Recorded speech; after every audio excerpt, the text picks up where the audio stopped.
Paris bouillonne. On invente des formes, on brise les codes, on flirte avec la provocation. Pierre Louis, 24 ans, traîne dans les salons littéraires. Il fréquente Gide, Mallarmé, Valéry. Il vit entouré de poètes, de peintres, d'artistes et rêve déjà d'antiquité. Il est fasciné par Sappho, la grande poétesse grecque de l'amour féminin. Mais il va aller plus loin, bien plus loin. Personne n'imagine ce qu'il va oser faire. En 1894, Pierre Louis publie un livre, un petit recueil à la couverture simple, Les chansons de Bilitis. Il explique qu'il s'agit de poèmes traduits d'une poétesse grecque antique oubliée, Bilitis, contemporaine de Sappho. Pour rendre son mensonge crédible, il invente tout, une fausse biographie, une notice archéologique détaillant la découverte des textes à Chypre, des références savantes, des toponymes, des datations précises. Tout paraît vrai, tout respire l'authenticité, et il se glisse dans la peau de Bilitis. Il écrit comme s'il était elle, une prêtresse grecque, une femme, une amante. Il parle du désir, du corps, de l'amour entre femmes, et il le fait si bien que personne ne doute de rien.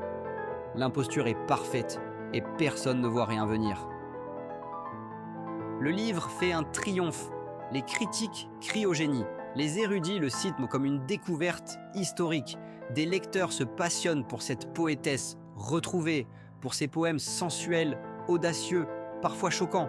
Même les moralistes, outrés, contribuent à sa notoriété.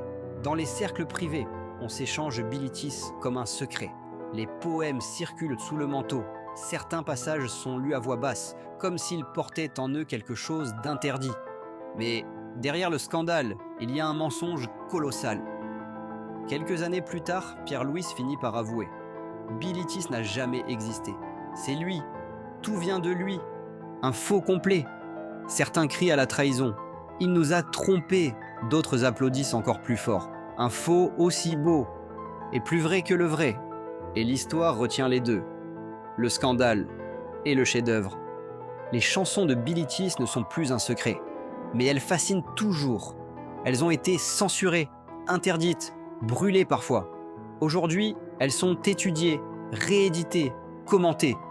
Et Bilitis, la poétesse inventée, existe désormais. Peut-être plus que si elle avait été réelle.